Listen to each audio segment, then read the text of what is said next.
Hello, my name is Kevin Coles, and welcome to this week's Onshape Tech Tip. One of the most powerful features of Onshape is the flexibility of the versions and history panel, and how you can always restore to a previous point in time.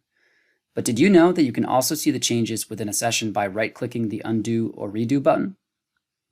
This functionality helps to speed up the undo-redo process for all types of changes, but is particularly useful for tracking complex changes within a single sketch session, as these changes are not captured in the versions and history panel.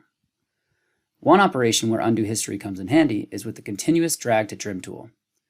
Drag to trim lets you trim your sketches more easily, letting you simply click and drag to trim any sketch entity back to its nearest point of intersection. With undo history, you can easily rectify mistakes that you make during a drag to trim operation, saving you time as you work to simplify your sketches. Thanks for watching. Stay tuned for more Onshape tech tips.